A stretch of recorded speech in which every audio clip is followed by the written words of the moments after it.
Okay, so when it comes to home buying, you are going to need a team to get you to the closing table. And one of the most important people on that team is your real estate agent. So today I want to talk to you about how I found mine, as well as some things that I was looking for in an agent, as well as some best practices that I think will help you as you seek to find one that is the best fit for you. So before I jump in, I would like to introduce myself. My name is Jocelyn and I'm the founder of Real Estate Prep, which is a community for first-time home buyers that are looking for the tools, tactics, and resources they need to confidently make one of the biggest purchases of their lives, and that is usually their first homes. So again, today I'm going to talk about my experience with my real estate agent, some things that I was looking for that were very important to help me determine that she was the right person for me, as well as some tips that I hope you write down so that you can find the right agent for you and not rely on recommendations from family and friends, because just because they work for them doesn't mean they're going to work for you. So take their recommendations, but also do your own due diligence to find an exhaustive list, and then from that list determine if determine whoever the best person is for you. So let's jump in. So how did I find my agent? I actually found my agent through my lender. And I know a lot of people usually seek their agent first and then find a lender based on their agent's recommendations. I've done that and it was fine. However, my preference moving forward now is to actually find my lender first, because my lender introduced me to my agent. So I did collect recommendations from, friends and family that had purchased homes. But I also did my own due diligence and I wanted to follow the money. So even before I started, I actually started researching down payment assistance programs because I was a first time home buyer, and I'm like, well, shoot, this is money for me. But ultimately I didn't even qualify for the one that I was going for, but I did find an agent. I did find a lender through that sort of database that they had. So I called a few different lenders, and she was the one that I gravitated to the most. And what I really liked about her, I'm still speaking of the lender, is that she offered, was it a 20 or 30 minute consultation for a first time home buyer. So I got to know her. She introduced me to the process, though I had been through before.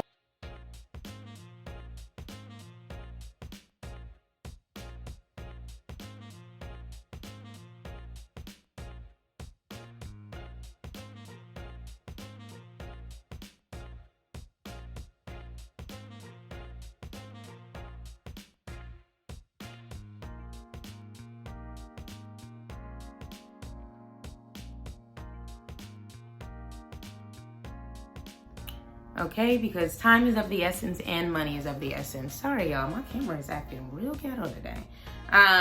So another thing that was really important to me was experience. Had she worked with first-time home buyers? Had she supported people, in the zip codes that I was interested in? Because I wanted to have a background on what was going on in these areas, and I would lean to her as an industry expert to support me with that. So that was really important, and she checked the boxes for that as well, because I didn't want her recommending things that she wouldn't live in herself. I feel like that's important when you're working with someone who's going to occupy this as a primary residence. Like, if you as a woman wouldn't live there, why would you recommend that I live there? So that was important, and we saw some sketchy stuff, let's be clear.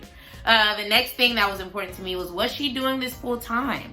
And that's not to shade anyone that is doing this, and doing something else, but I knew how quickly things were happening and were moving, in this market. Oh, not this current market, but even in the market that I was in. And I needed someone that had the availability to go out and see something the same day, go out to see something in a couple of hours. And that was something that she provided. And usually if you're doing something else, your availability is pretty limited. And I think that will work if you are an investor, because you can just kind of communicate as you need to. But like when we needed to go see stuff, we needed to go see stuff ASAP. So thankfully I had the flexibility on my job to go see things.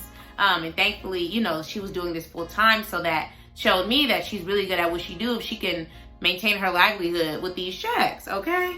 And then the last thing that wasn't really a big deal to me, but I felt like I want to share this with you all, is that a lot of agents do have contracts that are exclusive to you and them as your agent and or your broker. So these are called exclusive buyer's agent agreements. And I didn't have to sign one for this agent that I'm referencing, but for my other agent I did. And essentially what it does is it locks in the relationship between you two so that no one else can represent you. So instead of you having 4 or 5 4 or 5 agents looking for homes for you, like that person is exclusively representing you, you know, now and at closing. And I had to sign that before with another agent, which I didn't mind because I didn't plan on working with anyone else anyway. She had done so much great work for me. But it doesn't last for that long. I don't know the amount of months, but I'll put it somewhere on the screen whenever I find that out, because again, I didn't have to sign it, but I want to say it's about 3 months. But again, I'll put the correct part on the screen somewhere right here. So those are the things that I want you to keep in mind of as you are seeking your agent. Number 1, again, I wanted someone that was detail oriented. I gave you examples of how Ashley was that. Number 2, I wanted someone that really was good with communication because things move very quickly, as well as the level of education that you need as a first-time home buyer versus someone that's buying their 3rd or 4th home. Number 3 was her experience working with first-time home buyers, as well as experience with buying and selling in some of the neighborhoods that I was interested in. Number 4 was if she was doing this full time, because again, I needed access to her, you know, in the morning, in the afternoon, in the evening. Like, we were basically besties for a couple of months. And then she also represented me and communicated on my behalf with the builders and stuff. And if you want to learn more about that, I'll put the links to my experience buying new construction, the good and the bad, okay? Please take a look at that, because it actually was instrumental in making sure that I made it to closing because I wanted to give up. And then finally is if you aren't comfortable signing a contract, which is the exclusive buyer's agent agreement, then that's something you need to communicate with them, and they may not be the best agent for you if they require that. But I personally don't think it's a bad thing, because agents do a lot for you. They help you with the contracts, they take you out to see homes, they communicate again on your behalf to all these other people, and they get you to closing. So I think it's okay, but some people are against, you know, contracts, but I'm not one of them. So that was my experience. I hope that helps you. Please let me know if you have any other questions about working with real estate agents. And I will see you on the next video. Peace.